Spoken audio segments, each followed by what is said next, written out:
мунтахабҳои футболи ӯзбекистон ва тоҷикистон дар варзишгоҳи локомотиви шаҳри Тошканд бозии рафиқонаи байналмилалии худро баргузор намуданд.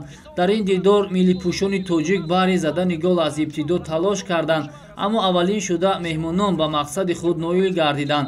Дар дақиқаи 33-юми бозӣ аз ҳайати тими миллии Ӯзбекистон Шаҳзод Убайдуллоев аз вазъияти хуби голзанӣ истифода карда тӯбро вориди тури дарвозаи тими миллии Тоҷикистон сохт ва ҳисоб кушода шуд. Бо ҳамин як голи мизбонон пайти аввали дидори рафиқона ба анҷом расид.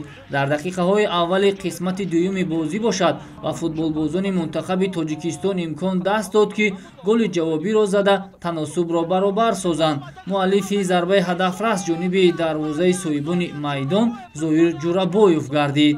Дар дақиқаи 67-уми рақобат футболбозони тими миллии Тоҷикистон дар ҷаримагоҳи худ ба қоидаситезӣ даст заданд ки довари марказ зарбаи ҷаримавии 11-метра таъин намуд. Аз ин имконияти мусоиди голзанӣ капитани тими миллии Ӯзбекистон Мурод Холмаҳмадов самаранок истифода бурда тӯбро бори дуюм дар ин рақобат вориди тури дарвозаи Шоҳрух Қирғизбоев намуда ҳисобро 2-1 ба суди соҳибони майдон сохт. Бо ҳамин натиҷа дидори рафиқонаи миллипӯшони ин ду ҳамсоя кишвар ба анҷом расид.